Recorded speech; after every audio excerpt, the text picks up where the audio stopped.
Fala pessoal, tudo bem com vocês? Então hoje a gente vai para mais um podcast. Eu vou trazer um convidado especial aqui agora para vocês, o do ramo do mercado imobiliário. E ele tem uma história fantástica, ele vai contar um pouco da história dele para vocês hoje. Então eu vou apresentar ele agora, um cara fantástico, Darlan Oliveira. Darlan, quero te agradecer muito por estar aqui há mais tempo para poder fornecer essa entrevista para a gente, contar um pouco da sua história, porque eu tenho certeza que vai ajudar muitos empreendedores, pessoas que estão no mercado que estão um pouco perdidos, porque a pandemia deixou a galera um pouco desorientada, né? Com certeza. E tem muita gente que quer começar, mas também não sabe por onde começar. Então, gratidão pela tua presença aqui. Então, esse cara é um cara fantástico, vai trazer uma história para vocês hoje aqui. Se quiser se apresentar, pode ficar à vontade. Bom, meu nome é Darlan Oliveira, eu sou, como o Gabriel bem disse, sou do mercado imobiliário. Mas antes de falar que eu sou do mercado imobiliário, eu costumo falar que eu sou o Darlan da Ingrid. Ingrid é minha esposa, sou casado há 3 anos, tenho 34 anos, faço 35 essa semana, por sinal. Caraca. E para mim é um prazer, obrigado pela oportunidade de estar dividindo com você, com a sua audiência, um pouco do nosso conhecimento, um pouco da nossa história. Show. Então vamos lá. Me fala, quem é você hoje? Bom, sou Darlan Oliveira, sou profissional empresário do mercado imobiliário, já atuo no mercado imobiliário desde 2008. Eu costumo falar que eu não sou corretor, eu sou vendedor. Massa. E a ocupação de corretor é uma ocupação que eu decidi ser. Porque depois de vender vários produtos durante toda a minha vida, eu decidi me posicionar no mercado imobiliário. Show.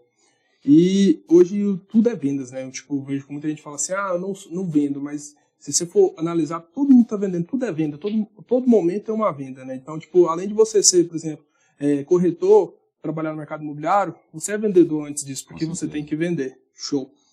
Como que você começou a empreender? Como que foi sua história lá no início? Porque essa é uma pergunta que muita gente fica, mas, Gabriel, como que é a história de um empresário de sucesso, né? Como que ele começou? Porque muita gente fica naquela dúvida, como que eu começo a empreender? Que eu começo a fazer?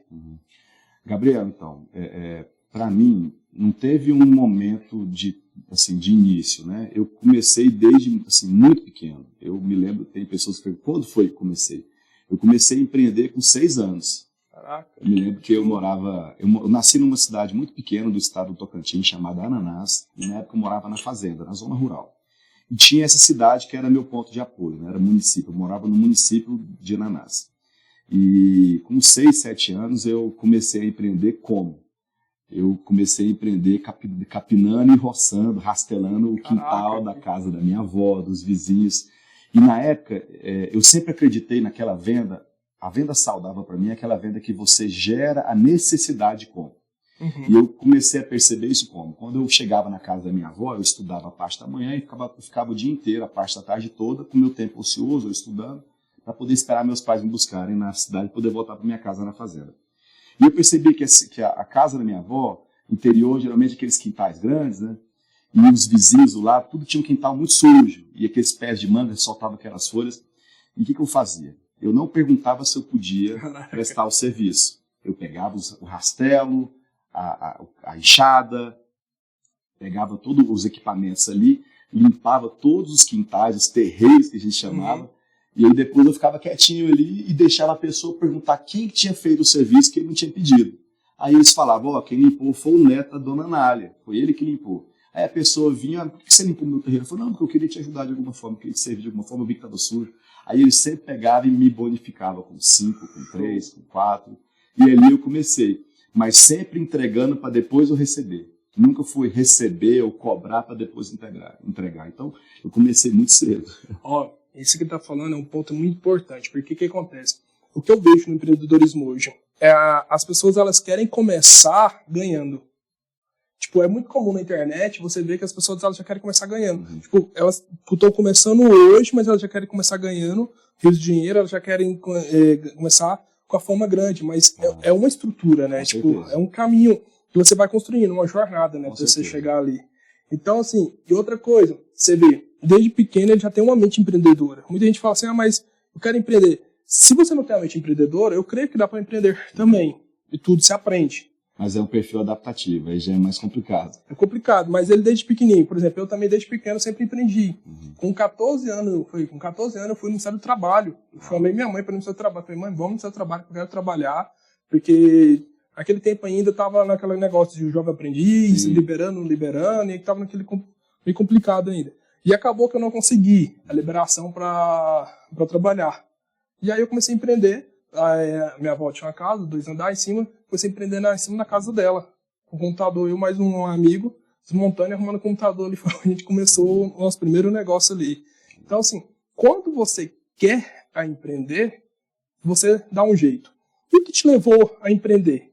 Por exemplo, como você levou a empreender hoje no mercado imobiliário, que é o que você faz hoje? O que me fez empreender no mercado imobiliário foi... Eu comecei a perceber que eu não tinha dificuldade com vendas. Então, eu comecei vendendo serviço, né, limpeza de terreno, vou falar assim, muito novo. Aí depois eu passei a vender, quando eu comecei de fato a trabalhar, né, externo, meu primeiro emprego foi num restaurante.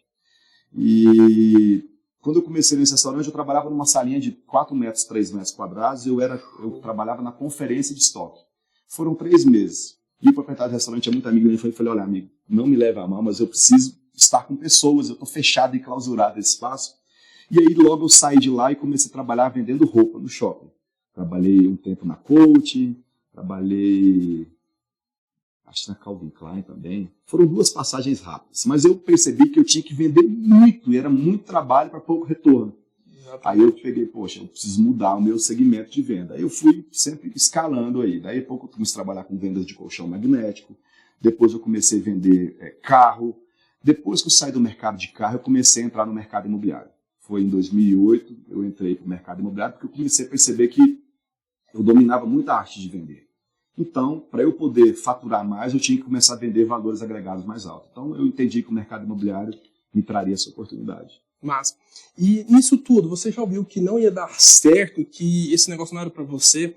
Porque, tipo assim, hoje é comum as pessoas te desmotivarem. Porque, por exemplo, quando você tá indo por um lado, você começa a ir pelo outro, as pessoas falam, pô, isso não é pra você, Sim. Isso não dá certo, mas chega lá na frente e vem com um tapinha nas costas e fala, nossa, eu sempre acreditei em você. Pega carona. Pega carona. Então, assim, pra você, no início, como é que foi? Você escutou muito não? Você escutou que não ia dar certo, que isso não era pra você, que você era louco, tipo, de mudar, de ficar fazendo essas mudanças de ramo? Como que foi isso?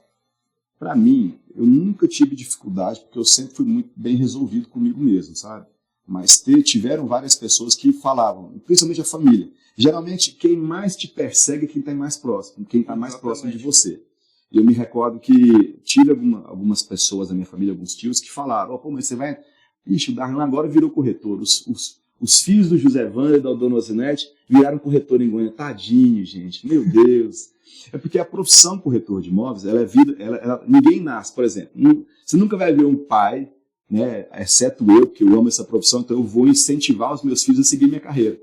Mas é raro você encontrar um pai que o filho nasce, nossa, olha, futuro corretor de imóveis, não vai ter isso, né? O cara geralmente aponta e fala, poxa, meu filho vai ser um médico, meu filho vai ser um empresário, meu filho vai ser um advogado. Mas corretor, geralmente, não é uma decisão, é uma opção tipo que acontece. Ali Exatamente. Nada tá quando dando ele certo. tenta vários mercados, não consegue romper, aí ele fala, então tá, já que não deu certo nada, eu vou virar corretor de imóveis. Não foi o meu caso. Eu entrei para o mercado por opção, porque eu decidi, né? De fato, eu falei, cara, eu quero entrar nesse mercado imobiliário. Mas tiveram sim algumas pessoas que falaram, mas não mudou nada não. Cara, porque tipo, essa questão de você ter uma mente, né, forte, a gente vai falar mais sobre isso, é extremamente importante, porque muitas pessoas assim, ela fala que você não pode, que você não consegue, e é extremamente desafiador. Então, assim, quais foram os maiores desafios quando você começou a empreender? Tipo, quando você começou, quais foram os seus maiores desafios? Assim, que você vai falar assim, Gabriel, esses aqui foram os meus maiores desafios. Um dos grandes desafios que eu tive que enfrentar, primeiro, foi a dificuldade financeira mesmo, porque minha origem é muito humilde, né? Meu pai, quando começou em Goiânia, eu até não citei, quando nós mudamos para Goiânia, eu tinha meus 12 anos. 12 anos. E meu pai sempre foi da roça, homem do campo. Ele não sabia, mas ele era muito bom de relacionamento, de conversar, de tratar com pessoas. Aí ele começou, nós chegamos em Goiânia, moramos durante 4 meses na casa de um tio meu, na sala da casa de um tio meu de favor, dormindo na sala, por 4 meses. E meu pai chegou e começou, nós não tínhamos nada, nós viemos de Tocantins para Goiânia com a roupa do corpo, uma mala e um carro e R$5.000 em dinheiro, que foi o que meu pai tinha apurado depois de vender tudo o pouco que ele tinha na cidade. Quando nós chegamos em Goiânia, meu pai começou a vender pano de prato no semáforo. Ele comprava os kits de pano de prato, vinha lá 100 unidades, e ele começava a vender no semáforo. E eu, meu irmão, minha irmã sempre acompanhava ele. Então a gente ia, é o que vocês veem mesmo, né? Batendo na janelinha lá, tudo bem, tal, kit de pano de prato. A gente começou assim. E aí meu pai, daqui a pouco, ele começou a perceber que era fácil de vender, aí ele começou a montar uma equipe e escalar o negócio dele. Rapaz, povo, tudo empreendedor. Hoje eu louvo a Deus pelo que eu sou, eu devo muito ao meu pai, porque ele foi o meu maior mentor, foi o meu maior, assim, quem tinha que estar aqui falando era ele, por sinal, não era eu. A história dele é fenomenal. Então, assim, para mim foi esse o grande desafio, foi a condição financeira mesmo, esse foi um dos principais. Além da condição financeira também, eu era muito tímido. Hoje eu não sou nem um pouco tímido, falo para um e falo para milhares sem problema nenhum. Mas quando eu comecei, eu era muito tímido. No colégio, então, eu era o cara na hora de apresentar um trabalho, eu ficava escondidinho ali atrás, até que um dia foi exatamente dessa forma. Chegou um dia que eu falei, cara, eu tô com vergonha, eu tô chateado com isso. Eu não aguento mais isso. Eu me lembro que eu era um garotinho bonitinho da colégio, as meninas sempre se interessavam por mim, porque eu era simpático, mas eu não tinha iniciativa por timidez, por vergonha. Aí o que me fez mudar, é até engraçado pontuar isso, porque eu me apaixonei por uma garota, e ela se apaixonou por mim, e eu não tive coragem. Durante um ano eu tive coragem de falar para ela. Nós éramos os melhores amigos, eu não tive coragem de falar para ela, por vergonha, por crise dela dar um não e tal. Aí um dia o cara foi lá e tomou ela de mim. Eu falei, cara, não dá mais para continuar dessa forma, eu preciso me posicionar. Aí eu falei, a partir de hoje eu não sou tímido mais. E eu comecei a enfrentar a minha timidez e foi assim. É claro que não foi um exercício diário, mas a minha mudança de comportamento foi de um dia para o outro mesmo. E foi isso que motivou. Tipo, a timidez. Eu era um cara muito tímido. Caraca, eu me escondia, quando chegavam as pessoas, eu me escondia debaixo da cama. De tanto, tipo, medo, eu me escondia atrás da porta. Quando me colocava para falar em público, nossa, eu suava da cabeça aos pés. Tipo, faltava palavra, dava branco, virava aquele treino tudo. E foi treino, diário. Eu também sempre fui muito tímido. Na escola, quando eu sentava no fundão, igual o Marcos Paulo estava falando, a galera do fundão, eu sempre sentei no fundão, ficava no meu canto de boa ali, porque eu tinha medo de ser chamado na frente para falar e ser vaiado ou ser zoado por não dar conta de falar. Então, assim, foi extremamente desafiador, venceu a timidez. Hoje eu também não tenho problema em falar em público, né? Se eu tiver também não tem como. Sim. eu vivo isso, eu tenho que estar falando com pessoas todo santo dia, ser comunicativo. Então, assim, é extremamente desafiador, mas é um exercício diário. Você estava falando sobre a dificuldade financeira. Eu vejo que muitas pessoas elas falam assim, poxa, mas eu não tenho dinheiro para começar. Para mim o que está faltando é verba. Para mim o que está faltando é isso. Mas qual que é o seu pensamento em relação a isso? Por exemplo, se uma pessoa ela tem uma ideia massa, mas ela não tem dinheiro, você acha que o dinheiro assim, atrapalha a pessoa de avançar ou não? Não. Porque tipo, muita gente acha que tipo, o dinheiro não vai deixar ela crescer na vida porque ela não tem condições financeiras. Eu já vi muita gente que para um projeto, para uma ideia, por não ter condições financeiras. E aí, junta a timidez, junta que não quer, por conta da timidez, ela não vende o produto dela, porque ela acha que as pessoas não vão querer comprar, e ela fica travada. Como que você vê isso hoje? Eu acredito que, assim, um dos principais desafios para você começar a empreender no Brasil não é nem o dinheiro. O dinheiro é uma consequência. Quando um negócio se ancorar no dinheiro é porque ele já começou a dar certo. Eu acredito nisso. Uhum. Eu percebo que, dentro da minha carreira profissional, o grande divisor de águas não foi o dinheiro, foi relacionamento, foi network. E isso foi o propulsor da minha posição hoje no mercado imobiliário, foi relacionamento. E para eu poder conquistar relacionamento, eu não precisei colocar dinheiro. É claro que eu investi, lógico, saindo para relacionar, né, em alguns lugares que eu frequentava. Mas você consegue começar com o relacionamento. Quando o relacionamento existe e o negócio, de fato, ele é frutífero, tem que semear o quê? Aí você semeia o investimento. Mas para você semear o investimento, já tem que ter uma base muito sólida daquilo que você quer, onde você está e onde você deseja chegar. Então, para mim, assim, a dependência do dinheiro, para falar bem a verdade, ela surgiu depois que eu comecei a ancorar muito mais os meus negócios, comecei a empreender mais dentro do mercado imobiliário. Quando eu virei a chave de corretor de imóveis para incorporar, aí eu comecei a ver necessidade de fazer parcerias onde parceiros, amigos, investiam, aportavam nos negócios que eu gerava para poder se promover no mercado imobiliário. Mas até então foi relacionamento. Esse foi o Mas para o network, também o que está me ajudando a desenvolver no mercado, cara, o que me fez crescer toda a minha vida foi o tal chamado network, relacionamento. A vida ela é extremamente importante, o dinheiro é extremamente importante, mas eu percebi que é o seguinte, o network te coloca em lugares que o dinheiro às vezes não te proporciona aquilo. Você pode ter o dinheiro que for, mas se você não tiver um relacionamento, você não consegue estar num lugar só pelo dinheiro, né? Porque Hoje as pessoas, elas querendo, elas estão olhando muito valores, né? Com certeza. Tipo, elas estão vendo a importância dos valores para poder se relacionar. No momento assim que você pegou o seu projeto, se você for começar a apresentar para pessoas, porque muita gente, a ideia onde eu quero chegar? Porque muitas pessoas falam, pô, mas eu quero dinheiro. As pessoas têm uma ideia donada, aí elas vêm e falam, pô, mas eu preciso de um investimento naquilo. E elas querem, com tipo, uma ideia que está na cabeça ainda, ter um retorno. O que foi mais importante para você vender tipo, a ideia para as pessoas quando você foi buscar investimento? Propósito, um valor? O que foi assim, um ponto ali que fez as pessoas acreditar e realmente investir? Porque para o empresário, para o investidor investir, ele tem que entender ali, né? E ter um porquê. Falar assim, pô, por que eu vou colocar meu dinheiro aqui? Certo. Se realmente me dá um retorno ou não? O que me fez expandir com os meus negócios foi histórico. Né? O histórico. Porque hoje eu percebo assim, no mercado imobiliário, por exemplo, assim como demais outros mercados de vendas, as pessoas estão sempre com uma visão muito imediatista. Ou seja, eu quero fazer um negócio com o Gabriel, eu quero ganhar do Gabriel hoje, aí eu vou para outro negócio. Não, eu nunca pensei assim. Eu sempre pensei em fazer negócio sempre, com o Gabriel, com os filhos do Gabriel, daqui a pouco com os netos do Gabriel, com os amigos do Gabriel, com a família inteira do Gabriel. Para que eu conseguisse estabelecer uma ponte entre uma relação entre consumidor e vendedor, existe um produto. O que liga uma ponte à outra, uma esfera à outra, chama-se posicionamento.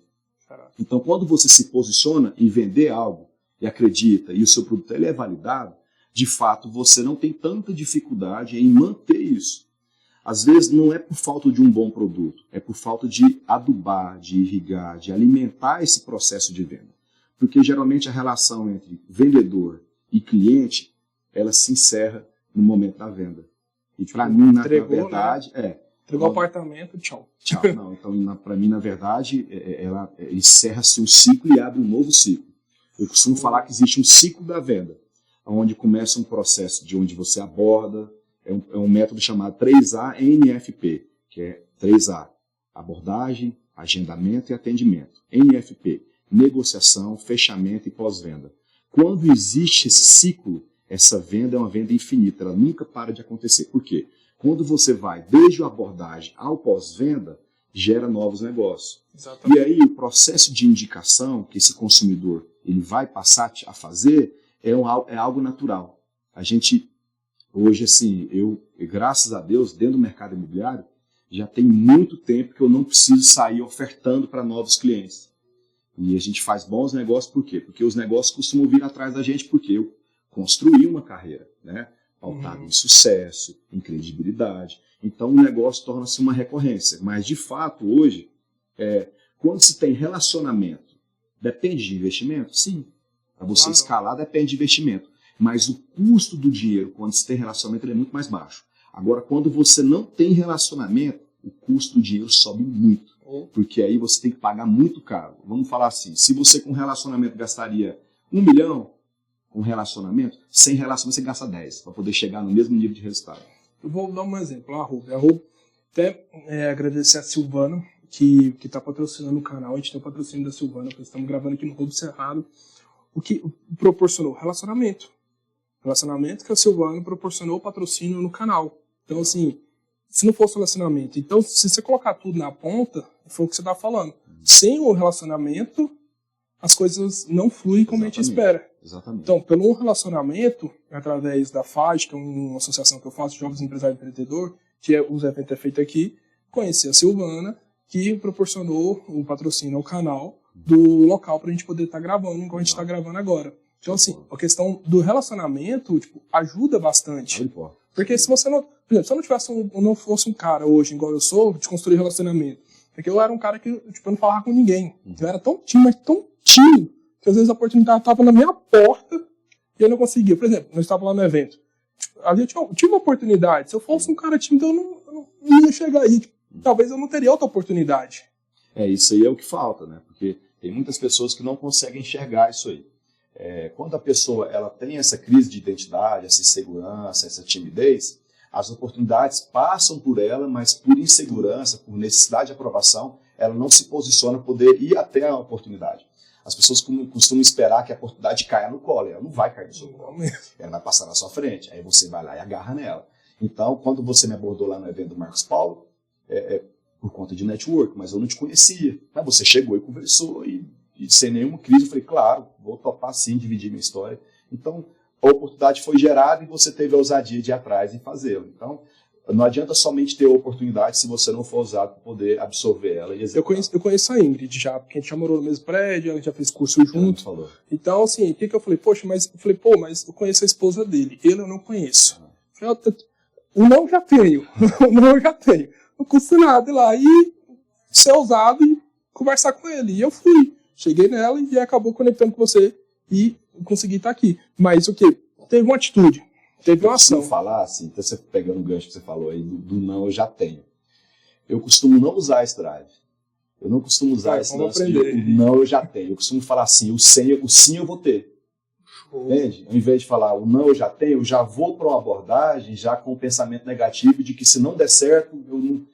Não, o sim eu vou ter. Então eu sempre foco no sim. Eu sempre penso no que eu vou conseguir, não no que eu posso não conseguir. Entendeu? Sim, mas eu vou para conseguir, mas eu só tenho que mudar o drive, né? Mas eu vou para conseguir, tipo, porque se eu chegasse lá, tipo, meio time, mas será que dá, não sei e tal, tipo, você fala, não, porque o posicionamento é tudo. Eu nem viria, eu só vim porque você de fato chegou, você soube vender o seu produto para mim. Mas eu perdi o medo, tipo, eu fui vivendo tanto com as pessoas, porque eu vim para Goiânia, eu tive que me virar. Então, eu entendi que, tipo assim, eu falei, cara, ou eu aprendo a me comunicar com as pessoas, ou eu perco a vergonha, o termo ser cara de pau mesmo, que é tipo, você tem que ser cara de pau, ou eu tenho uma cara de pau e vou lá e faço, tipo, chego nas pessoas, ou eu não vou conseguir, porque oportunidades são únicas. Talvez eu não teria outra oportunidade que a gente teve ali. Eu poderia chegar na gente depois, poderia, mas talvez eu não conseguiria ter essa oportunidade aqui. Com certeza. Ali já era o momento já era provável para que desse certo. Então, isso faz bastante diferença. Então vamos lá. Quantas vezes você teve que recomeçar e tentar novamente? Porque muita gente também, elas têm medo de recomeçar. Porque fala, poxa, mas eu vou recomeçar de novo. Porque as pessoas acham que tudo vai dar certo, né? Tipo, eu vou começar um negócio agora e vai ser perfeito. Mas às vezes eu acredito que nem sempre é perfeito. Às vezes você começa um negócio, ele pode dando 100% certo. Mas tem momento que mesmo dentro do seu negócio vai ter que recomeçar e mudar algumas coisas, igual na pandemia. Todo mundo teve que se reinventar. Quem mexe com imóvel teve que se reinventar bastante, porque pelo menos o que eu comecei a receber, tipo, de imóveis, as pessoas começaram a mandar aquele tour virtual, porque não tinha como as pessoas ir até o imóveis. Então, começaram a se inventar e tiveram que, tipo, recomeçar, querendo ou não, ali, e tentar novamente uma outra forma de dar certo. Então, como que foi isso pra você na sua jornada? Gabriel, eu recomeço todos os dias, cara. Todos os dias eu recomeço. Existe um recomeço diário na minha vida. Porque mais desafiador de que você recomeçar depois de não dar certo, é você recomeçar dando certo. Porque quando se dá certo algo, você geralmente fica numa posição muito confortável e aí você vai para essa zona de conforto. E hoje, se você não buscar mudança e melhoria diariamente, daqui a pouco você é minado para o mercado imobiliário, por exemplo, você não consegue permanecer quando você não inova. Então, o desafio de recomeçar ele é diário, independente se está dando certo ou não, entende? Está dando certo, continue recomeçando para você continuar dando certo, reavaliando, iterando aquilo que você faz para aquilo que você deseja fazer. Quando não dá certo, a maneira que você enxerga esse processo de falência, por exemplo. Eu já tive vários negócios, inclusive dentro do mercado imobiliário eu já falei. Então, quando você fale dentro de um negócio e recomeça, você recomeça muito mais forte do que quando você começou sem falir. Então, quando a gente entende que o problema na nossa vida, na verdade, nada mais é que um propulsor para te projetar para cima... Te ensinar alguma coisa? Exatamente. Você não tem crise com recomeço. Você olha para o recomeço com bons olhos e fala, cara, uma nova oportunidade foi me dada. De fazer o que eu deveria ter feito, de não errar onde eu acabei errando, de consertar e partir para uma nova. Então, eu costumo recomeçar todos os dias. A profissão, o corretor de imóveis, o profissional do mercado imobiliário, ele vive rotinas assim como qualquer um outro profissional de qualquer tipo de mercado. Então, o desafio nosso é estar sempre recomeçando, iterando, consertando, adquirindo novas habilidades, novos conhecimentos, é não se conformando. Então, o recomeço ele é diário. Caraca, que show, né, cara? Você ter essa mentalidade, eu falo, é tipo um lançamento. Eu já trabalhei com lançamento, né, marketing digital. Eu não é meu foco hoje, mas eu pego algumas empresas e eu lanço. Tipo, eu tô lançando algumas empresas em Goiânia. Eu pego algumas empresas quando os empresários me pedem ajuda. E, tipo, hoje está faltando um lançador, né, no mercado. Faltando pessoas que entendem realmente de tráfego. Então, tive que aprender tráfego para usar nos meus produtos. Certo. Então, acabou que eu aprendi tráfego até para negócios locais, né? Tipo, para todo tipo de negócio. Então, eu pego algumas empresas hoje e lanço no mercado, cara. E isso é massa você ver assim, que é o seguinte, você vai ter que começar dentro da sua própria empresa. Tipo, tem muito empresário que o cara tem empresas grandes, cara. Realmente, empresas gigantescas. Só que o marketing morreu. O cara não soube administrar o marketing, o cara vai ter que recomeçar o marketing. Cara, eu tô pegando empresas que, tipo assim, eu derrubo a empresa do zero. Desconstrói. Tudo. Tipo, o cara fica louco comigo, porque... Não, mas não tem como corrigir. Eu falei, não, cara, não tem como corrigir. Ou você joga o que já tá dando errado fora e recomeça do zero. É melhor recomeçar do zero e ter um resultado do que ficar, tipo, meio lá e meio cá. Sim. E ter essa mentalidade hoje de recomeço, ela é importante porque as pessoas, tem muita gente que dá crise, né? Entra em crise quando o negócio dá errado. Exato. Quando não dá certo. E lançamento, cara, é isso. Você faz os primeiros ali, dá tudo errado. Aí as pessoas acham que vai fazer um lançamento e vai explodir, mas não é assim. Mesmo que você tenha um passo a passo, você tenha mentores, pode dar tudo errado no início. Claro, pode dar no 0-0, pode. E pode dar bom? Pode. Tudo são chances, probabilidade, né? Possibilidade. E eu falo que é 50-50, né? Cara coroa. Pode 50% dar muito certo, 50% dar tudo muito errado. Só que as pessoas, elas querem que dê sempre muito certo. Por exemplo, uma coisa que eu aprendi pra minha vida, que pode ficar para todo mundo que está assistindo o podcast, são 3 planos. O otimista, o realista e o pessimista. Quando eu aprendi isso, e me ajudou muito a desenvolver e crescer. Eu faço metas pro otimista, pro realista e pro pessimista. Porque eu zero a minha expectativa para não me frustrar. Certo. Eu jogo para ganhar, para vencer. Claro, sempre vou jogar para ganhar, para vencer, mas nem sempre sai como a gente planeja. Certo. Sempre dá um erro ali ou não, depende do que você está fazendo, né? Depende do seu mentor, depende de quem está te orientando, depende de como que tudo está fluindo ali. Mas uma coisa que eu aprendi, que deu muito certo, foi isso, eu conheci muita gente a fazer. Tipo, ela tem um plano, no otimista, no realista, no pessimista. Porque hoje as pessoas jogam muito no otimista. Elas montam o planejamento, igual o Paulo Marçal falou durante a pandemia, isso eu guardei, cara, eu gravei, foi fundamental. Planejamento é feito para rasgar. Quando você vê que, tipo, você monta o planejamento, você monta suas metas, opa, mas, peraí, revirou, rasga, faz de novo e recomeça. Eu vi uma live dele que ele fez com o Paulo Vieira, ele tava falando sobre isso, né, sobre o planejamento. Porque muita gente agoniada, mas, pô, fiz meu planejamento muito lindo. Ele falou, cara, rasga esse planejamento, irmão, e faz de novo. O importante é o quê? Recomeçar. Sim. Você tem que ter essa capacidade, né, essa inteligência emocional, pode-se dizer, para poder recomeçar, né, para não perder o time ali e ficar, poxa, mas eu fiz o planejamento. Irmão, rasga e segue a vida de novo. E no seu início, você teve apoio, incentivo de alguém? Como que foi? Te apoiaram, te deram incentivo? Porque muita gente fica, pô, mas espera aí, eu não tenho apoio do meu pai, não tenho apoio da minha mãe, muita gente fica se vitimizando, né? Se lamentando sobre isso. Não, eu nunca tive crise com falta de apoio. Eu sempre tive o apoio necessário, que é o apoio da minha família. Nossa. Até hoje, em nenhuma das minhas decisões, eu não tive apoio da minha família. Tudo que eu decidi fazer dentro do mercado de trabalho, mercado imobiliário, o meu maior incentivador foram os meus pais e os meus irmãos. Show. E o que você deixa para quem, tipo, se vitimiza muito? Porque hoje a maioria das pessoas se vitimiza, né? Ah, mas não deu certo. Eu falei, irmão, mas você já tentou? Sim. Você foi lá e fez? O que você fez para você estar falando que não tem apoio? Ó, vitimismo, para mim, nossa, eu tenho dificuldade de me relacionar com pessoas vitimistas, porque eu não acredito que o fato de você ter uma dificuldade financeira que difere da minha te faça pior do que eu. Então, porque eu sempre acredito que, independente de qual dificuldade você enfrenta, ela é transitória, ela é passageira.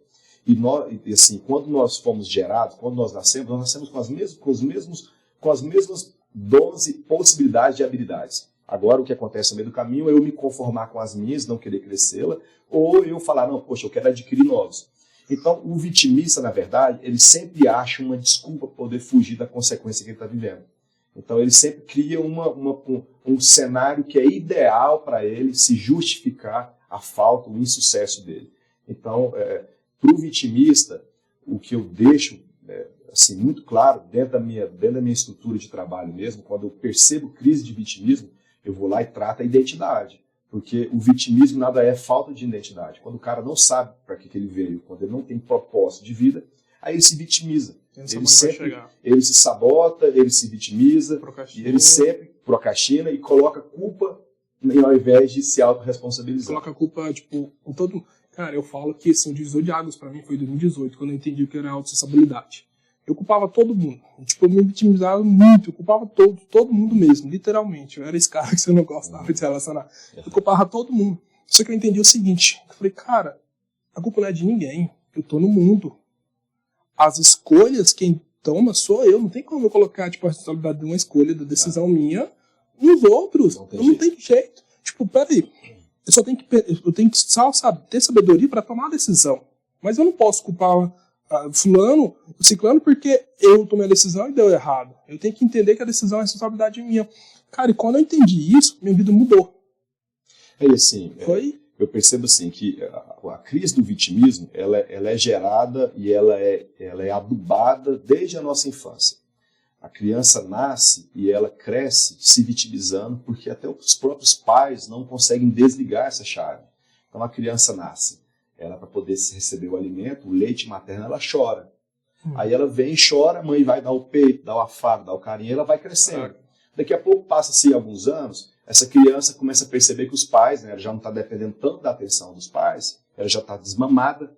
Aí ela vai para a escola, ela tem um probleminha, ela para poder ter a atenção dos pais que trabalham, tem seus compromissos diários, ela precisa chorar ou promover algum tipo de dor, doente. Então, eu vivi isso. Minha mãe ela é extremamente carinhosa. Então, quando eu percebi que eu tinha muita atenção quando eu estava doente. Eu percebi que eu era muito mais amado quando eu estava triste. Então, eu percebi que era bom. Então, na minha cabeça ali, foi instalado um drive que falava assim, quando você está doente, quando você está triste, quando você está sofrendo, você recebe atenção, você recebe carinho. E aí, passa o tempo e nascem e tornam-se homens infantilizados, com esse mesmo pensamento de criança. Ou seja, tem pessoas que têm prazer. Hoje você vai andando na rua, a cada semáforo existe uma nova profissão, que é pedir. O cara pede a todo tempo. Né? Eu vejo várias pessoas que... Eu tenho uma opinião muito bem formada em relação a isso, mas eu sou inconformado com isso, a grande verdade é essa. Mas você vê várias pessoas que têm estrutura física saudável e elas transfiguram o seu semblante, gerando um semblante de muita dor, de sofrimento, e coloca uma placa e olha dentro dos seus olhos para você ter compaixão dela. Eu não preciso de compaixão de ninguém, porque alguém já me amou o suficiente. A minha amor a ponto de morrer numa cruz por mim, então eu não preciso mais ser amado, eu já sou muito amado por Deus. Mas isso é uma identidade que eu entendi. Então eu já sei quem eu sou, para que eu vim e para onde eu vou chegar. Agora, quando você não consegue desinstalar isso, você leva o vitimismo para o relacionamento, você leva o vitimismo para o seu trabalho, você leva o vitimismo para a sua família. Então, sempre você vai se vitimizar e nunca vai se autorresponsabilizar. Tem uma frase do Paulo Vieira que ela é fundamental para isso. Cada um tem a vida que merece. Exatamente. Cada um tem a vida que merece. Então, tá bem, você merece, cara. Tá mal, você merece. Você provocou, né? A Bíblia fala sobre a lei da plantio e da colheita, né?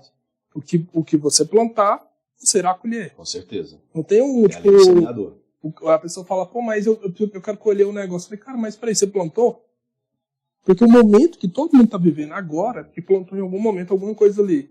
Ou não estudou, ou não procurou fazer diferente, ou pensar fora da caixa, porque hoje eu vejo que se você quer romper, você tem que pensar fora da caixa. Até por isso que é o nome disruptivo do podcast, porque ir além, sair do processo normal, porque disrupção é você romper com o processo normal que você vive vivendo.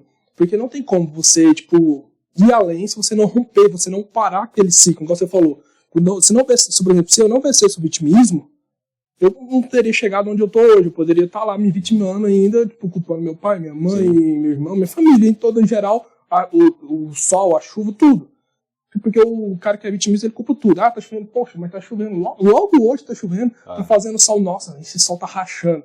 A pessoa não agradece. Não. Porque o vitimista, ele não é grato pelo que ele tem pela vida, né? E um dos fatores para você enriquecer é ser grato pelo que você Tem. Então, assim, qual foi o momento mais disruptivo da sua vida que você teve que romper com o processo que você estava vivendo para poder ir além e mudar a história de vida? Porque o que eu vejo, todo empresário, empreendedor que empreende, né, que tem um negócio, tem um momento da vida dele que ele tem que romper com o processo normal se ele quiser ir além. Sim. Porque senão, você estava falando da zona de conforto, né? A pessoa ela fica acomodada. Sim. E ela não consegue ir além. Então ela vai ter que gerar uma dor ali momentânea, né, que é a dor de sacrifício, para depois ela conseguir romper e ir além na vida dela para poder gerar um resultado assim diferente.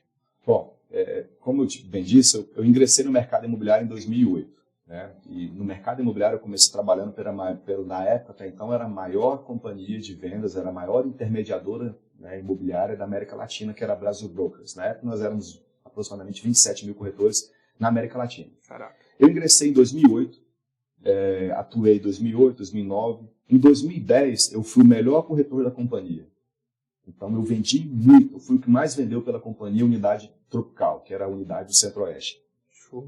Naquele momento, eu consegui conquistar um resultado financeiro muito confortável. Muito confortável. Eu ganhava muita grana. E aí, eu tive que vencer alguns obstáculos, que era o quê? Eu poderia continuar somente como corretor, ou eu poderia passar a dividir o meu conhecimento e formar pessoas. Então, eu venci ali uma virada de chave onde decidi me tornar um líder. E aí, parti para poder gerenciar pessoas. Me tornando um gerente de equipe, eu tive mais uma outra decisão. O normal era que eu decidisse por trazer corretores que já eram do mercado imobiliário, com experiência. Mas devido às crenças limitantes que a grande maioria carregava e não alcançava o resultado que eu carregava, eu preferi trazer todo mundo novato. Na época eu optei por pegar apenas 2 ou 3 que eram experientes, que já eram parceiros meus, e eu trouxe uma equipe de 10. Dos 10, hoje, boa parte deles estão muito bem posicionados no mercado imobiliário hoje.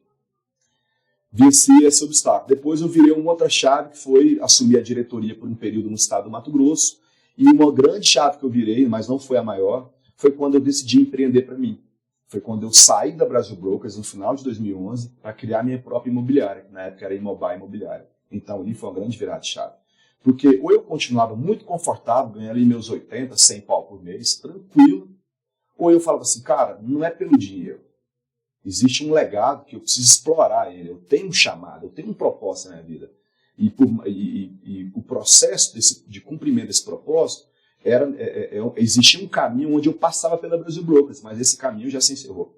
E foi onde eu comecei com a Imobai Imobiliária, e aí eu levei a Imobai durante 7, 8 anos.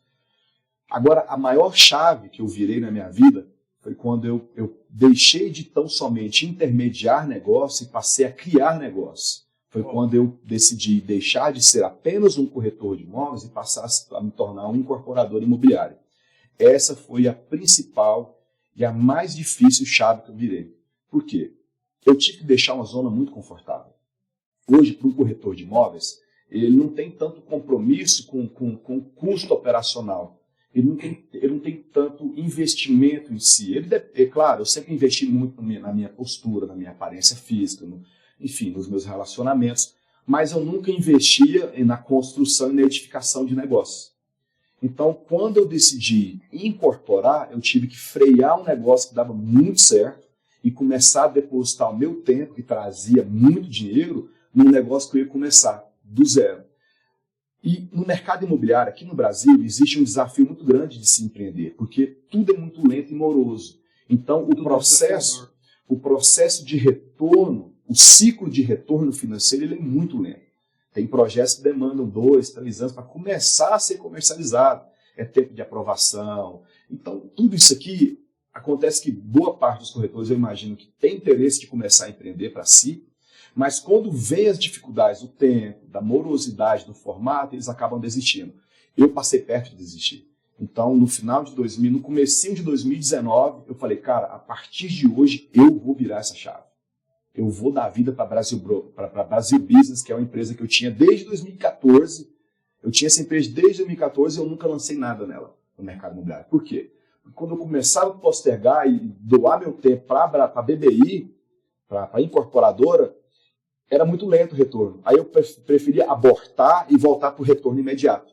Então, o que me impedia de prosperar na incorporação imobiliária era geralmente o retorno que era bom, imediato. prazer, né? Mas a renda recorrente, a segurança futura, tudo depende da incorporação. Porque o mercado imobiliário é um mercado que depende muito do meu empenho em si, né, como pessoa. O meu trabalho manual, enfim, ele traz um retorno absurdo, mas a incorporação me traz um retorno a longo prazo, traz retorno para sócios. Então, eu tive que virar uma chave. Essa virada de chave foi difícil, porque eu deixei de me olhar como um corretor que presta serviço para um comprador e passei a olhar para uma pessoa como sócia. Ao invés de eu prestar serviço para essa situação, eu vou desenvolver a situação e vou trazer você como sócio. E parece ser simples, né?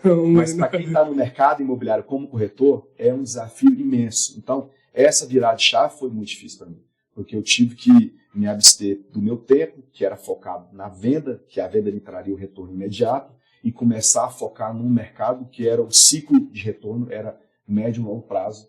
E para mim esse foi o grande desafio que eu tive que romper. É o desafio do imediatismo. Cara, e você tocou num ponto assim, extremamente importante, que é sobre o prazer imediato. O que eu vejo também, galera, que a gente recebe muito, a gente vem fazendo análise, né? É o prazer imediato. Abrir mão do prazer agora, sim, pelo prazer a longo e o médio e longo prazo. As pessoas, elas focam muito no agora, tipo, mas isso aqui vai me dar um dinheirinho, isso aqui vai me dar tanto. Mas, cara, quanto que isso vai te dar a médio e longo prazo? Às vezes, aqui vai te dar um dinheirinho, mas não resolve o problema futuramente. Exato. Mas o pouquinho aqui que você abre mão, te dá um retorno lá na frente, assim, gigantesco. E você teve que vencer nesse sentimento de prazer imediato. E como que foi essa sensação? Porque, tipo, vencer esse sentimento de prazer imediato, cara, eu acho que para todo ser humano é desafiador, né? Tipo, abrir mão do prazer agora, do prazer momentâneo, para curtir lá na frente. Porque todo mundo fala, mas a vida é curta, eu tenho que curtir agora, eu tenho que aproveitar agora, mas às vezes o agora te gera um prejuízo lá na frente. Como que foi para você vencer esse sentimento desse sentimento imediatista? Tá. É meio louco o que eu vou falar. Mas o que me faz vencer esse medo de entrar no mercado de ciclo longo é viver o agora. É exatamente o contrário da sua pergunta. Eu hoje não me preocupo com o dia de amanhã. Eu vivo o hoje como se fosse o meu último dia. Caraca. Então, esse para mim é o maior, assim, esse para mim é um dos meus maiores, uma das minhas maiores iniciativas no meu negócio que fazem com que ele dê certo. Porque quando você vive uma vida muito focada no amanhã, você deixa de viver o hoje. Você deixa de viver o agora. E aí aquele negócio, não, cara, quando eu casar, quando eu tiver filhos, quando eu tiver dinheiro, quando eu me formar, quando eu romper profissionalmente. E é sempre quando. E esse quando nunca acontece. Aí a alegria que você deixa de viver hoje no simples, de contemplar o belo, naquilo que é simples e imediato, que ele é o agora, você posterga para amanhã. Aí você vive sempre uma vida que é aquele cara que só olha para frente, para frente, para frente. Não que você não tenha que planejar, que você não tenha que estruturar, não que você não tenha que programar algo. Mas o fato de eu planejar e programar, ainda mais nos negócios que eu executo, eu dependo de planejamento e de programação. Mas o fato de eu estar programando algo não coloca o meu coração no futuro, eu coloco o meu coração no agora. E vivo como se fosse hoje.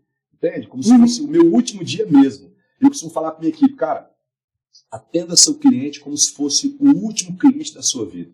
Porque não é sobre um negócio que vai ser realizado. É sobre uma relação que está sendo construída. Exatamente. Agora, o negócio pode ser que não seja realizado. Quando você não tem essa expectativa do futuro no meu mercado de negócio, às vezes eu fico 3, 4, 5, 6 meses estudando um negócio que não sai do papel. Então imagina, se eu tivesse meu coração muito depositado no futuro, eu investi 3, 6 meses num negócio que não deu certo, traria frustração. Então, quando você foca no imediato, no agora, independente do negócio ir para frente ou não, ele sempre deixa um aprendizado.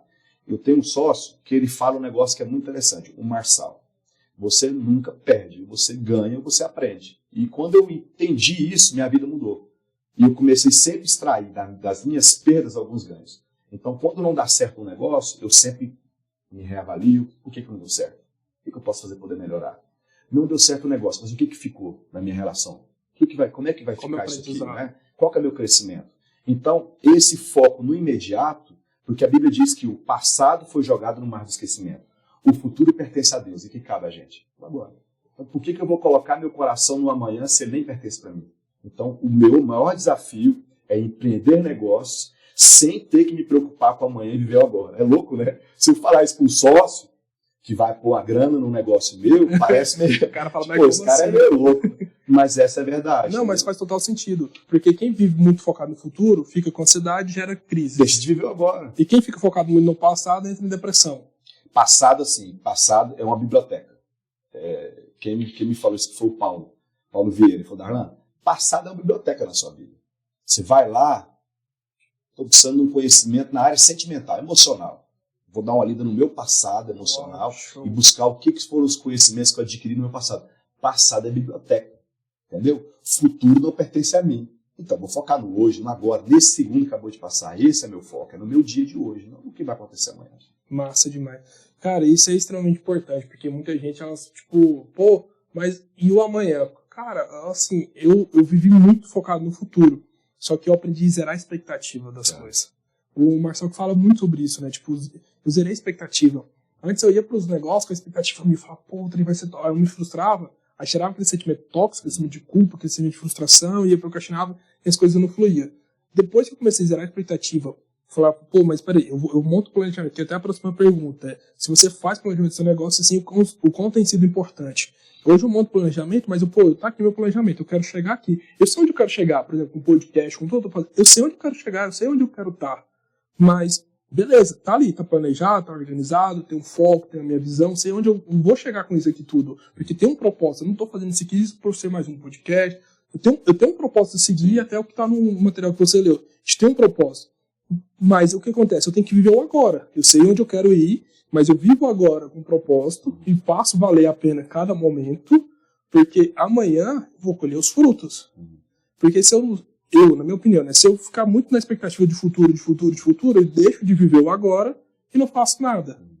É o que eu vejo, né? Foi o que eu aprendi e assim, fez muito sentido para mim. E como que é essa questão do planejamento? Você falou, eu dependo de planejamento. Como que é essa questão de planejamento para você? O quão importante é isso na sua vida? Porque, depois que essa pergunta, muita gente fala, pô, mas Gabriel, eu não faço planejamento.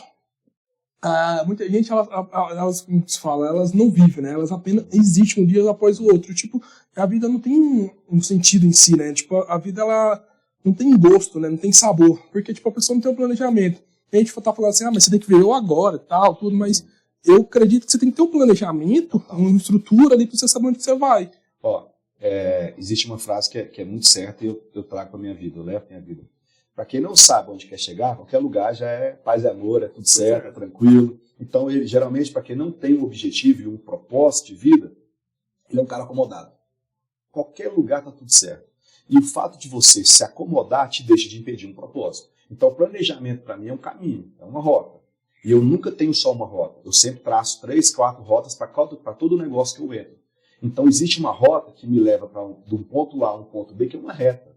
Não dá erro, o caminho ele é rápido, existe uma constância de velocidade, existe uma segurança na jornada pela qual eu vou passar, mas se por acaso no meio do caminho a ponte caiu, eu tenho uma fuga, eu tenho um caminho B, eu tenho um caminho C, mas o meu foco vai sempre ser o quê? Sair do meu ponto A ao meu propósito B numa reta mais rápida, numa estrada mais objetiva, sem tantos riscos, o que não acontece tão fácil. Eu não tenho crise em te falar que todos os meus planejamentos, geralmente, eu faço algumas adequações no meio do caminho. Porque, como eu te disse, o ciclo do nosso negócio é um ciclo de médio e longo prazo, então ele exige que aquilo que eu crio hoje, vou dar um exemplo. Eu comecei a construir uma última casa, agora, esses dias para trás, que eu tinha uma ideia de gastar X e vender por Y. No meio do caminho, a região valorizou tanto que se eu construísse o padrão da casa que eu estava construindo, eu ia perder dinheiro. Então eu tive que readaptar num tiro curto de 6 meses, que era o período de construção, meu produto dobrou de valor. Então eu tive que reinvestir, aumentar meu ticket, meu aporte, né, dentro do próprio negócio, para poder alcançar um resultado maior. Por quê? Porque a região mudou. Então o mercado imobiliário tem muito disso, né? A pandemia veio, ela antecipou, na verdade, as pessoas não faliram pela pandemia. A grande verdade é essa. Ela só antecipou quem já ia falir. Então o cara que é vitimista, né, que ele se sabota, ele fala, pô, a pandemia me faliu, cara. A pandemia veio e me quebrou. Não, queridão. Você não faliu pela Você já pandemia. tá na corda bamba. Às vezes aconteceria daqui 3 anos, daqui 2 anos. A pandemia veio e acelerou o processo. Tudo. Você quebrou com 3 meses, né? Então, eu precisei me reinventar. O mercado, o negócio em si, ele teve que se reinventar. Agora, lógico, a gente viveu uma realidade de pandemia, mas não necessariamente vai ser a pandemia. Existe uma era nova aí, cara, que a gente tem que se atentar demais, que é o 5G. Com a chegada do 5G no Brasil, muita coisa vai mudar, mas muita. Isso vai ressignificar muito no contexto mercadológico, no contexto empresarial, com a chegada do 5G. Eu digo mais, é como se fosse uma nova pandemia, né? Existiu uma pandemia que foi precária, que, enfim, ceifou várias vezes. 5G não traz isso, mas traz consequências para algumas empresas que não se posicionaram muito semelhante com o que a gente viveu na pandemia. Então, é necessário. Então, hoje, a grande verdade é que, depois do que eu vivi na pandemia, eu comecei a perceber que eu não consigo fazer, e algumas pessoas podem me assistir a falar que, pô, estou errado, mas esse é um valor que eu trouxe devido aos conhecimentos que eu adquiri do meu próprio negócio. Eu não consigo planejar por 5 anos. Quando eu criei a nossa imobiliária, né, eu planejei ela por 2, por 3, por 5. Eu tinha um plano de carreira dentro do negócio até 5 anos. Hoje eu não faço programação e planejamento de negócio superior a 1 ano, porque muita coisa muda com o ano. Então, o planejamento existe, mas existe o quê? Planejamento, como eu disse, é uma rota, onde me leva do plano A, do ponto A, ao propósito B. Entende? Para eu poder atingir aquele propósito, às vezes eu vou ter que mudar as estratégias, mudar o caminho, mudar as rotas. Mas o objetivo permanece. Mas o objetivo é ser onde eu quero chegar. E quando você tem um propósito muito decidido, o propósito é o ponto B. Quando está muito bem decidido, cara, você não se frustra. Você pensa numa saída, você traz uma solução, você pensa numa nova rota. Porque você sabe onde você quer chegar, você sabe para que você foi chamado, você sabe para que você nasceu. Você sabe quem é filho. Exatamente. E isso não está condicionado a dinheiro. Não está condicionado a dinheiro. Porque às vezes o negócio não te traz o retorno financeiro que você almejava, mas te traz uma bagagem para você alcançar 10 vezes mais no próximo negócio, que você não alcançaria sem viver aquilo que você viveu no passado. Entende? Então, planejamento ele é fundamental. Mas eu não faço ele de longo prazo, né? 5, 10 anos. Eu estou falando de coisas que, por exemplo, loteamento. Os nossos loteamentos hoje, a nossa carteira é de 200, 220 meses. Vou falar de 12, 15, 20 anos de retorno financeiro. Como que eu não planejo? Lógico que eu planejo. Mas é claro que, por exemplo, a gente sempre trabalhou com IGPM. Com a pandemia, IGPM bateu quase 30% acumulado de 12 meses. Eu estou avaliando a possibilidade de mudar o índice para o IPCA. Então, são adequações, mas que não mudam o meu propósito, do plano A, do ponto A ao propósito B. O que é mais louco nisso tudo é que é o seguinte, cara, o planejamento, a capacidade, né, de se adaptar é muito importante, porque eu vejo que muita gente faz planejamento. Cara, isso é muito louco. Eu vejo muita gente fazer planejamento para daqui 5 anos. Eu falo, irmão, você sabe se você vai estar vivo daqui a 5 anos? E então, assim, as pessoas elas querem fazer planejamento a longo prazo porque elas acham que a vida vai ser perfeita, mas não, eu acho que as coisas mudam. A questão do 5G que você estava falando, cara, o que eu vejo no mercado? Ou hoje as empresas elas têm a capacidade de se reinventar muito rápido, o empreendedor, ele tem a capacidade de estar antenado, ou ele vai começar a perder mercado. Porque ou você está de olho no que está acontecendo, você cria pode ser que você crie uma equipe ali de contingência na sua empresa para ter essa capacidade de se reinventar muito rápido. Ou senão você fica para trás. Por exemplo, as empresas que não estão no digital hoje, estão perdendo mercado. Cara, é muito engraçado. Isso eu estou vendo com o restaurante. Tem muita empresa que durante a pandemia foi para o digital, se fortaleceu. Agora está voltando a funcionar fisicamente, as pessoas estão começando a ir. A empresa que não foi para o digital durante a pandemia está sem cliente, porque os clientes dele estão indo para aquela empresa que se posicionou no digital, que se antecipou, que se reinventou. Porque durante a pandemia algumas relações de consumo foram se extinguidas. Então o cara que tinha relação com o cliente dele, ele cortou porque ele não se posicionou no digital, ele não tinha loja física. E eu tô vendo muita gente desesperada por conta disso, porque as pessoas elas falam, poxa, mas espera aí, e agora? Eu falei, cara, ou tu se posiciona muito rápido no digital, agora vai ter vai ter que gastar o dobro de energia para poder fazer esse negócio de girar, ou você vai acabar quebrando e saindo do mercado, porque o que investiu no digital, o cara mantendo constância, o cara vai estar ali de boa, tá no dele. Fazendo lá de tudo que você já passou hoje para chegar até aqui, o que foi primordial para você conseguir romper e chegar onde chegou? Sim, porque a gente falou sobre o disruptivo, né? Mas o que foi primordial? Tipo, disciplina, foco, constância, o que foi primordial, assim, que falou, pô, Gabriel, constância, assim, foi para mim primordial. Eu tenho constância, porque a jornada acontece várias coisas, né? Vários problemas ali vão acontecendo, mas o que foi primordial? Ter constância, ter disciplina, ter foco, ser resiliente. O que foi assim, primordial? Assim, Conhecimento. Conhecimento foi o que... quando eu falo conhecimento, às vezes a pessoa pensa, conhecimento de estudo, né? Curso, né? Livros, também. Mas o maior conhecimento que me fez chegar onde eu estou e que me fará chegar onde eu vou chegar é o conhecimento próprio. É me conhecer. Uau. Entendeu? Não basta nada eu adquirir todo o conhecimento do mundo se eu não me conhecer. Quando eu passo a me conhecer, eu consigo alcançar todo o conhecimento que existe lá externo. Mas para isso eu preciso saber quem eu sou, onde eu estou, onde eu quero chegar. Então, para mim, um grande divisor foi, de fato, a minha identidade. Eu saber quem eu sou, para que eu nasci, por que eu estou aqui com você, por que a gente está falando no seu podcast, por que algumas pessoas vão nos assistir. Então, quando você entende isso, quando você entende quem você carrega, aí você encontra força, segurança, credibilidade, confiança para você adquirir conhecimento externo. Porque não adianta nada. A Bíblia fala sobre jogar pérolas aos porcos. Uhum. Quando você joga conhecimento e não prepara a sua mente, o seu corpo para absorver o conhecimento, ele é um funil furado. Ou seja, tudo que joga em cima cai embaixo. Quando você entende quem você é, quando você entende o que você pode, e mesmo a Bíblia diz que você pode todas as coisas, mas nem todas elas vos convêm. Então, quando você entende que você pode tudo, mas nem tudo faz sentido, você começa a não perder tanto tempo em algumas coisas, você começa a não ter crise quando não dá certo, porque já não é mais sobre aquilo que é imediato, entende? Já não é mais sobre o retorno do presente, existe um plano muito maior. Então, para mim, o grande divisor, eu lembro que eu passei a viver isso em 2019. Meses antes de virar minha chave para começar a empreender, a incorporar no mercado imobiliário, eu fiz um curso chamado Método IP, que foi onde eu conheci o Marçal. Nesse curso eu me desbloqueei total. Minha mente, parece que alguém veio lá, partiu minha cabeça no meio, tirou todas as minhas crenças que me limitavam, todas as minhas inseguranças, todas as minhas necessidades de aprovações. Aí ele costurou de novo e falou assim, agora você vai, agora você pode seguir. Então aquilo foi um divisor. Porque eu passei a olhar para mim e falar, cara, eu posso tudo. Não tem nada que é impossível para mim.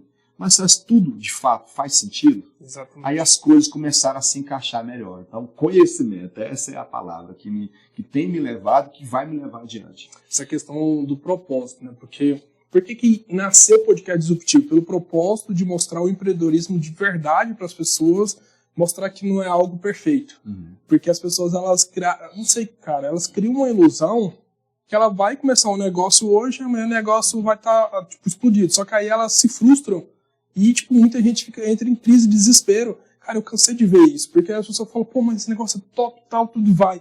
Só que, cara, nem tudo é como ela espera. Vai ter coisa que ela vai ter que se adaptar, ajustar. Às vezes o negócio dá certo, mas ela vai ter que fazer ajustes ali. Sim. Então tu vê, eu venho dando para o empresário já tem um tempo já, e eu venho analisando, eu sou muito analítico, observo muito como que as pessoas agem, como que elas tomam decisões, por conta do conhecimento. Eu sou especialista em perfil comportamental, então acaba que eu aprendi. O conhecimento mudou a minha vida, mudou a vida com a minha namorada, hoje isso entre nós, cara, mudou completamente, porque eu sou totalmente oposto dela. Sim. Então, se eu não tivesse esse autoconhecimento, eu não facilitaria as coisas. Sim. Então, cara, entendendo isso, muda completamente o jogo ali. Você consegue viver de uma forma totalmente diferente. Cara, essa é uma pergunta que muita gente também me pergunta. Como ter sangue frio na hora de tomar uma decisão importante? Porque quando você usa muito do sentimento, tudo dá errado. Porque tem nesses mercados que muda muito rápido, você tem que usar a razão, né? E ter sangue frio ali para tomar uma decisão. Porque se você toma uma decisão baseada no sentimento, você pode colocar, por exemplo, um empreendimento tudo a perder por uma decisão errada e pode gerar um prejuízo muito grande. Então, o sangue frio é como tomar uma decisão na razão, não pela emoção, não, de qualquer jeito, na euforia ali, no desespero. Você pode ouvir uma resposta minha filosófica, mas eu prefiro te falar a verdade. Na hora que você descobrir, você me fala. Não tem uma receita, cara. Não tem. O meu perfil, ele é mais sanguíneo. Então, na minha análise hoje, eu sou um cara mais sanguíneo, explosivo, eu sou movido muito por emoção, eu sou um perfil mais influente de sentar, de negociar. Então, acaba sim que eu cometo alguns erros. Acaba sim que eu cometo que eu erro no meio do caminho por conta de um pouco do meu perfil. Se eu falar que eu sou um cara frio, calculista, não sou. Não sou. Mas é claro que a cada momento que se passa, eu busco crescimento, aperfeiçoamento no meu próprio perfil. Mas não existe uma regra.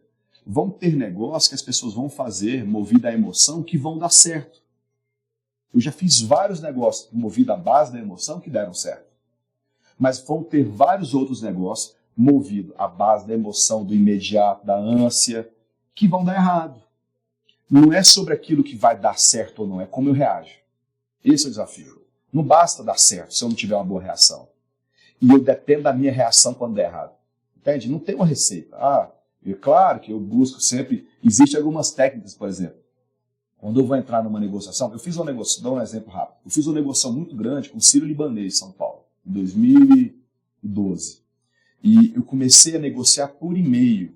Foi um negócio de mais de 5 milhões. E eu comecei o negócio por e-mail, cara. E eu odeio tratar por e-mail, porque o trato é frio, o cara não ouve minha voz, eu não consigo dar o gás que eu preciso num contato pessoal. E o meu contato começou por e-mail. Então eu quase nem segui, porque eu falei, cara, por e-mail não vai ter conversão. Eu falei, cara, existe um desafio. Então a necessidade de romper com o desafio me fez continuar com o negócio. E aí o negócio delongou por aproximadamente um mês, e eu consegui, o cara desistiu do negócio por telefone, era um grupo de 10 médicos comprando um empreendimento meu em Cuiabá, não era nem em São Paulo, me conhecia apenas por telefone até então, era por e-mail, depois foi por telefone, e eu recebi uma ligação 2 dias antes do Natal, 3 dias antes do Natal, entrando no Flamboyant, doutor Arthur aqui e tal, que eu te deu para te agradecer, cara, foi top, mas infelizmente a gente não vai fechar, porque um dos médicos desistiram, parará. Na época, no dia, eu fui pego de surpresa, eu estava considerando que daria certo, mas não era pelo dia, era pelo desafio, eu falei, cara, eu preciso dessa história para contar, eu preciso compartilhar isso depois. Ele me ligou desistindo. Na época, eu não consegui ter sangue frio. Então, o que eu fiz? Eu pedi para desligar o telefone. Eu falei, doutor, eu posso te retornar daqui a pouco? Eu estou no meio de um problema. Daqui a pouco eu te retorno, porque eu não sabia o que eu respondi. Eu desliguei o telefone, eu transferei o carro no estacionamento e falei, cara, o que eu vou fazer? Eu falei, eu preciso dar uma oportunidade para esse cara. Eu preciso encontrar com ele pessoalmente. Eu liguei para a superintendência da empresa, me emitiram uma passagem, peguei um avião e falei, doutor, fala o seguinte, está tudo certo, nosso negócio foi cancelado, mas a gente construiu uma relação tão saudável, tão gostosa, que o mínimo que eu preciso é conhecer você pessoalmente, poder preparar para os novos negócios futuramente. Pode ser, mas você sabe que para mim é muito importante. Você pode me receber amanhã no hospital, eu já tinha olhado o horário de passagem, tinha programado meu voo. Claro, mas você não vai vir para o negócio, não. Eu falei, não, imagina, eu vou para te conhecer. Depois que ele me deu o seu, aí eu coloquei uma condição. Eu falei, mas você consegue colocar aqueles médicos numa sala para mim? Não, tá bom, pode ir para dar um jeito. Aí eu fui, encontrei com eles, do Darlanzinho, do Goiás, do Cerrado, porque o pessoal lá do Sudeste, do Sul do país, olha pra gente com um pouco de crise, né? O pessoal lá do Goiás, lá do sertão, da roça, né? E aí eu meti uma roupa totalmente ousada, diferente do que ele imaginava, ele não sabia a minha idade. Quando eu cheguei, eu estava na porta do hospital do Sírio-Libanês, ele parou de carro, porque lá, quem conhece, é um complexo gigantesco. Darlan, tô aqui no carro e tal. Quando eu cheguei no carro, eu falei, pô, cara, tu é um moleque, tu é um menino. Eu falei, pô, doutor, você também é um menino. Não, ele era novo, acho, né? Pedi ter seus 32 anos.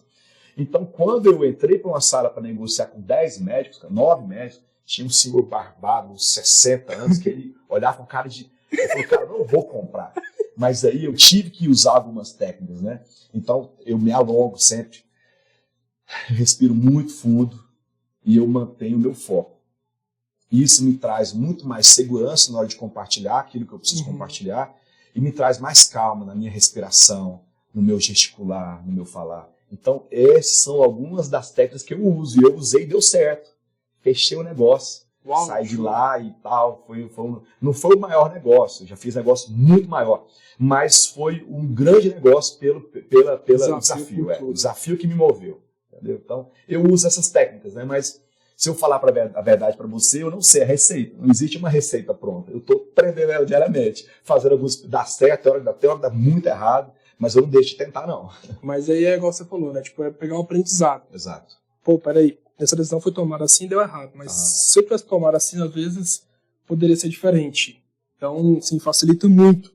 Cara, outra pergunta é, qual a melhor hora para começar a trabalhar para si próprio? Porque, tipo, muita gente fala assim, pô, mas qual a melhor hora pra mim começar a trabalhar pra mim? Porque tem muita gente que tá no CLT, mas tem medo de, tipo assim, romper, né, pela falsa segurança, né, que você tem no CLT, porque hoje não tem segurança no CLT. Mas, enfim, as pessoas, elas têm, tipo, medo de falar, pô, mas romper essa segurança que eu tenho aqui de um salário lá de 1.000 e pouco, pra empreender, tipo, qual a melhor hora? Eu junto um dinheiro, não sei o quê, e fica naquele negócio, assim, as pessoas, elas não sabem a hora de tomar a decisão certa, de romper com aquilo pra... Tá. A hora certa, na minha opinião, para você romper com esse estado atual, né, de CLT, de salário, de assalariado, alguém que vai lá e fala, você vale tantos reais por salário, para mim é isso. E eu olhar e falar assim, não, cara, você vale tanto por mês, tá? A sua hora de trabalho vale tantos reais por mês, por dia, para mim, por hora. Para mim, salário é isso. A hora ideal de se mover, de se movimentar em relação a mudar isso, é quando eu achar que essa hora não vale. Então, pô, cara, tô vendendo minha hora por 20 reais, eu fico 1 hora para ganhar 30 reais. O momento ideal é quando eu não me conformar com isso. Esse é o momento ideal. Existe algo que eu uso para mim, que foi um propulsor das minhas grandes mudanças da minha vida, chamada revolta. Não tem como você mudar algo na sua vida se você não revolta. Você está acomodado. Toda mudança parte de uma revolta. Toda mudança, de fato, Gabriel, parte de uma mudança. Existem desejos de mudança, que nem sempre são executados por falta de revolta. Então, o cara, quando revolta no relacionamento, ele termina. O cara, quando revolta com o emprego, ele pede conta. O cara, quando revolta consigo mesmo, ele toma uma iniciativa. Então, quando você se revoltar, de fato, ativar a sua ira, falar, cara, que desgraça, perdão da expressão. Desgraça é falta de graça, né? Que desgraça com essa realidade minha. Quando você, de fato, revolta, você usa essa energia que ela produz de ira a seu favor para poder ser o propulsor para a mudança. Esse é o momento ideal. Agora, Darlan, beleza, eu estou revoltado há muitos anos, mas você pode ser um revoltado acomodado. Não adianta tão somente eu revoltar se eu não tiver uma iniciativa. Aí algumas outras pessoas podem decidir, podem falar assim, pô, eu já me revoltei e já tentei, mas não deu certo. Continue tentando. Às vezes você não achou o momento ideal, ou a condição, ou o negócio ideal, mas continue tentando. Se é que faz sentido alguém, né? Porque às vezes para algumas pessoas, eu tenho funcionários que amam ser CLT, está feliz e está tudo certo. Beleza, eu agradeço, porque eu dependo. Eu preciso ter algumas pessoas ali ganhando um salário comigo. Mas quando você olha para si e fala, pô, o conhecimento que eu adquiri, a posição que eu executo hoje, merece ganhar isso, tá tudo certo. Se você acha que você merece isso, tá tudo certo. Agora, você acha que não merece, busque fazer o quê? Onde que eu vou empreender? Como que eu vou atuar? Onde eu vou começar? Em qual negócio? Em qual mercado? E não tenha crise quando não der certo. Porque, cara, é muito desafiador. As pessoas, elas querem começar, mas não vai. E você falando, eu fiquei pensando, falei, poxa, mas na minha vida, quando mudou, foi a hora que eu me revoltei. Tava você falando, eu tô pensando aqui, falei, cara, mas pior que faz sentido, porque às vezes que eu fiz algo mesmo acontecer de verdade, foi a hora que nasceu aquela revolta dentro de mim. Falei, pô, peraí, mas não tá certo, isso aqui não tá legal. E me revoltei, falei, não, a partir de hoje vai ser diferente, ponto final. E geralmente, e aí foi onde aconteceu. E geralmente, assim, eu costumo dizer que a nossa crise, ela caminha lado a lado com o nosso propósito. Então, geralmente, as áreas que você tem mais dificuldade é justamente nessas áreas que você vai crescer. É muito louco isso, mas, por exemplo, eu era um cara muito falido sentimentalmente, emocionalmente. Eu era um cara que não conseguia ser fiel à minha namorada, aprontava horrores. Eu achava que eu nunca ia prestar como marido. De fato, era uma crença que foi limitada a mim, devido ao meu contexto que eu vivia. No dia que eu me revoltei e falei, cara, eu vou me casar e eu vou mudar de vida, eu tomei forças e mudei. E hoje, toda a bagagem que eu adquiri das falências que eu vivi, me trouxe conhecimento de causa. Então, eu ajudo muitos casais que vivem essa crise. Muitos caras. Então, geralmente, o teu propósito de vida tem muito a ver, está muito perto com a sua maior crise, sua maior dificuldade. O teu desafio é não se acomodar, é enxergar nisso uma oportunidade. Esse é o desafio do ser humano. Massa, show demais.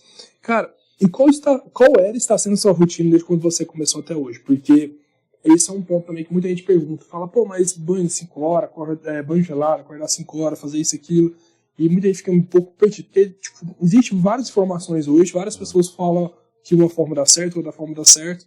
Então nada melhor perguntar para quem tá lá em cima, né? Tipo, que tem sucesso, que tem resultado, pô, mas como que é a tua rotina hoje? Fujo dela. Fujo dela todo dia. Essa é a minha maior rotina, fugir da rotina. Mas é claro que algumas coisas são prazerosas para mim. Então, eu começo meu dia, não é muito cedo. Eu falar para você que eu acordo 5 horas, eu estou mentindo, porque eu durmo tarde. Minha cabeça ela é noturna, ela produz muita noite. Então, geralmente, meu cérebro trabalha até meia-noite, no mínimo. Eu não consigo desligar nessa meia-noite. E, geralmente, o horário que eu sou mais produtivo é depois das 10. Então, as maiores ideias saem de noite. Às vezes, durante uma leitura, assistindo um filme, bola uma ideia. Meu bloco de notas aqui, você pira. Tem coisa que eu olho e falo, o que eu queria fazer aqui, cara? O que eu estava escrevendo? Eu tenho que lembrar do que eu queria fazer, porque eu começo a perceber, eu começo a anotar.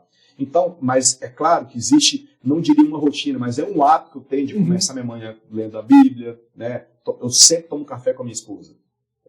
Parece que se eu não tomar um café com ela, parece que o meu dia não é o mesmo. Mas é uma rotina, um hábito saudável. Eu começo minha manhã treinando, cuidando do meu corpo.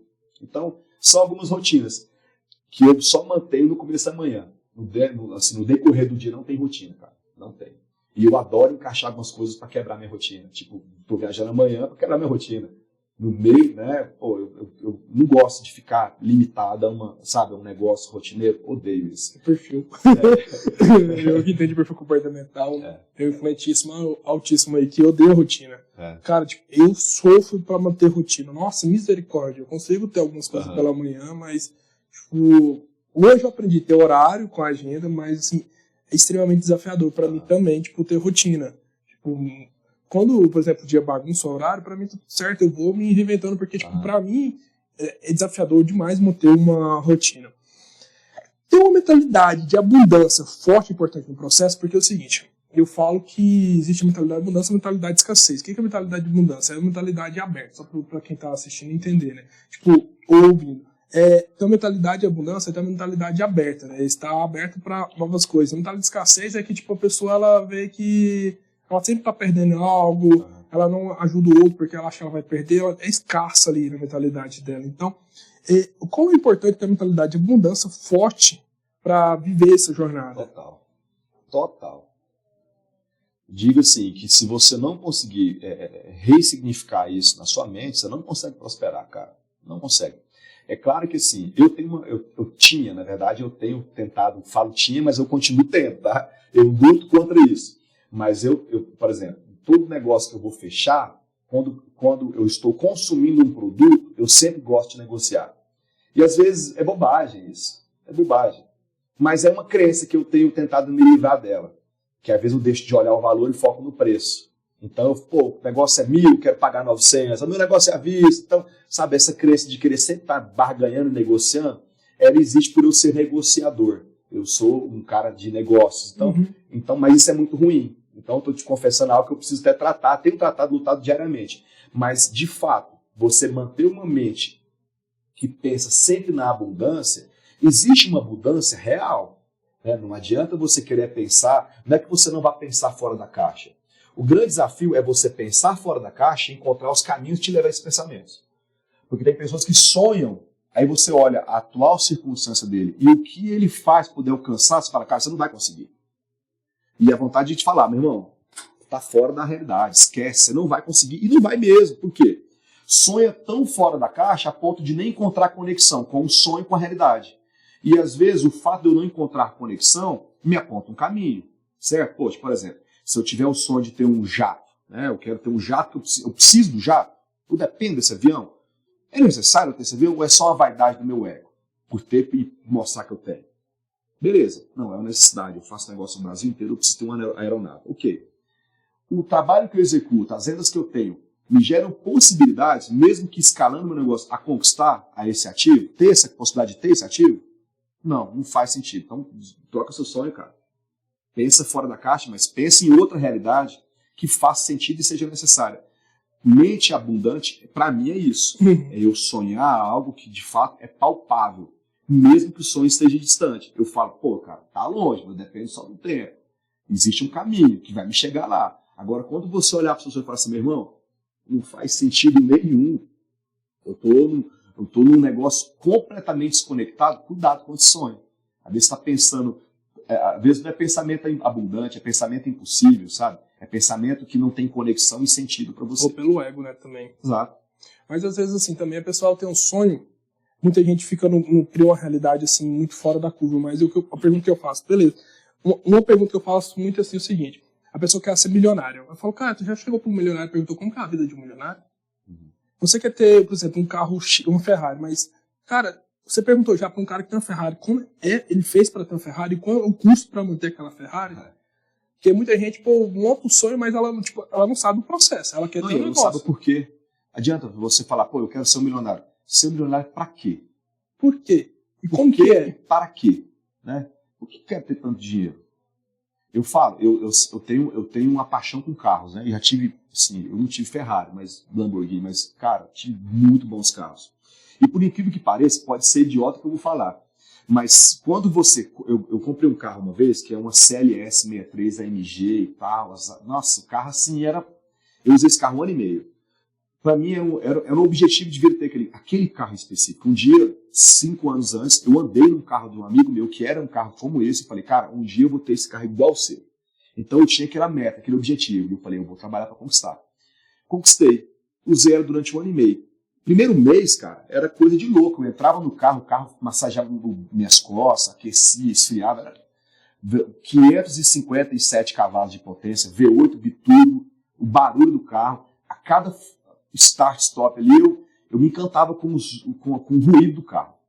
Daqui a pouco, aquele negócio começou a cair na rotina, e começou a ficar normal. E falei, daqui a pouco, eu estava andando nela, em qualquer outro carro, daqui a pouco, eu estava deixando ela em casa, e saía no outro carro que era mais barato, porque ele era menor, era mais rápido. Então, por incrível que pareça, você acostuma com o que é bom. Às vezes você acha que o que é bom, nossa, quando eu tiver isso, caraca, mano, quando você tiver e quando você possuir, você vai perceber que não é tudo isso. E você acostuma, por incrível que pareça.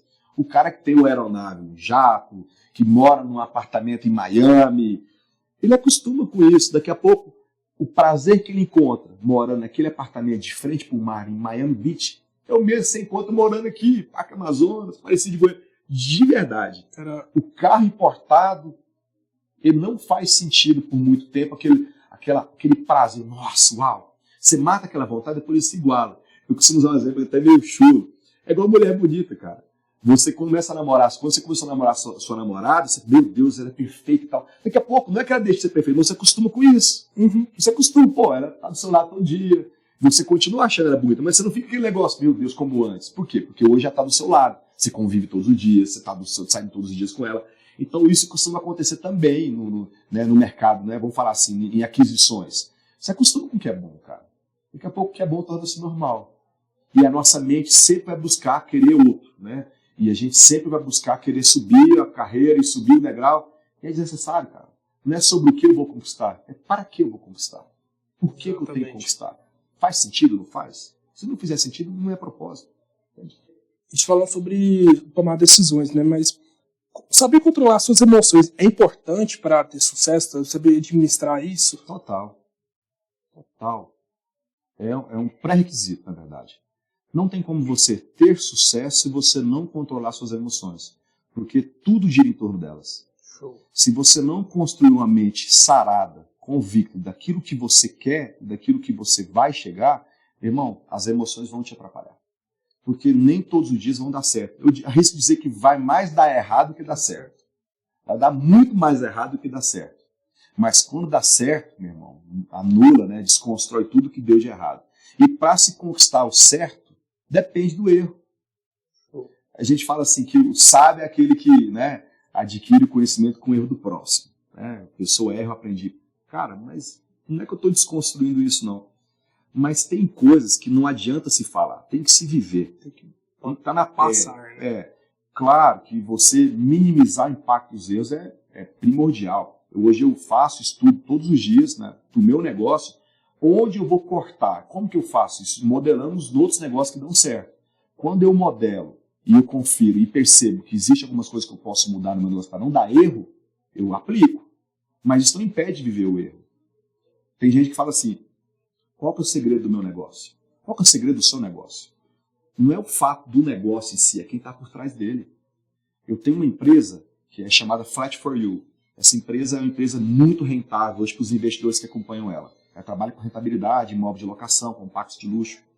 E aí virou uma febre disso, sabe? Virou uma febre mesmo. E acaba que as pessoas falam, qual que é o segredo? Eu não tenho crise de ensinar todo o segredo do meu negócio. Porque não é sobre o meu negócio, é sobre eu. Exatamente. Não adianta você saber tudo que eu faço e querer fazer igual, você nunca vai ser eu. Você pode até ser melhor do que eu, mas nunca vai ser igual. Então, gerenciamento de emoções, ele é fundamental para que você entenda que, de fato, a realidade que você vive não te define. É um momento transitório.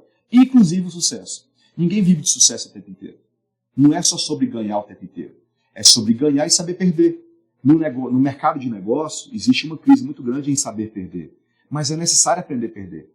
Porque quando você deixa de ganhar algo, você aprende algo. E quando você aprende, você ganha de novo. Exatamente. Então, gerenciar essa emoção é fundamental. Não tem como você crescer em qualquer que seja o negócio, se você não gerenciar suas emoções. Porque é justamente... Eu estava falando isso semana passada com a minha esposa. Cara, hoje o que separa os bons profissionais dos bons negócios não é falta de conhecimento, não é falta de habilidade. Digo mais, não é nem falta de network, é falta de gerenciamento de emoção, cara. Isso, para mim, é o ponto principal. Por isso que eu imagino que fecha a pergunta, porque para mim é o principal. Não adianta você ser bom em tudo que você imagina e depende de ser bom para poder romper profissionalmente se você não gerenciar suas emoções. Quando você tem gerenciamento de emoção, você está um passo à frente, porque a grande maioria não tem. Que aí você tem controle sobre a situação, né? Quando você gerencia suas emoções, tem controle sobre tudo que está acontecendo, né? Você fala sobre o negócio. O negócio hoje ele é reflexo do dono, né? Tipo, toda a empresa, tudo é reflexo do dono. Porque se o dono está indo mal, o negócio começa a ir mal. Então, tipo, você falando, mas o segredo é ir por trás. Porque é o reflexo. Tipo, a vida do proprietário, do dono do negócio, ele reflete na empresa. Total. Então, e saber de questão de gerenciar a emoção, cara, é extremamente importante porque na hora de você estar ali negociando, fazendo network, você precisa ter o controle ali para você não se perder no meio de uma negociação, se perder no meio do que você está fazendo. Então é isso. Quero te agradecer por esse tempo que está aqui, por contar essa história fantástica. Eu aprendi muito com você, tenho certeza disso, e tenho certeza que quem está nos assistindo vai aprender bastante, que o nosso propósito é ajudar pessoas que estão empreendendo, que querem empreender também, ou as pessoas que estão até perdidas no mercado, que tipo, não sabem muito o que fazer. Sim. Então, quero te agradecer muito pelo seu tempo que está aqui, gratidão por tudo, gratidão pelo todo o conteúdo. Foi um prazer enorme ter você aqui. Eu que agradeço, Gabriel, agradeço a oportunidade de estar aqui contribuindo com a sua audiência, com o seu público, um pouco daquilo que você tem feito na minha vida. Costumo dizer que conhecimento bom é conhecimento compartilhado. Show. Não adianta nada eu adquirir o conhecimento se ele não for compartilhado, se eu não permitir com que isso flua de mim. Então, faz total sentido com o meu propósito de vida estar aqui dividindo o meu conhecimento através do seu canal. Show. Obrigado pela oportunidade. Eu que agradeço. Pessoal, quem não é inscrito no canal, se inscreva, não deixe de se inscrever, se inscreve agora aqui embaixo e ativa o sininho para que você não perca nenhuma notificação. Então é isso, se inscreva que você não perca nada. Toda semana vai ter vídeo novo aqui para você no canal. Então é isso, sucesso!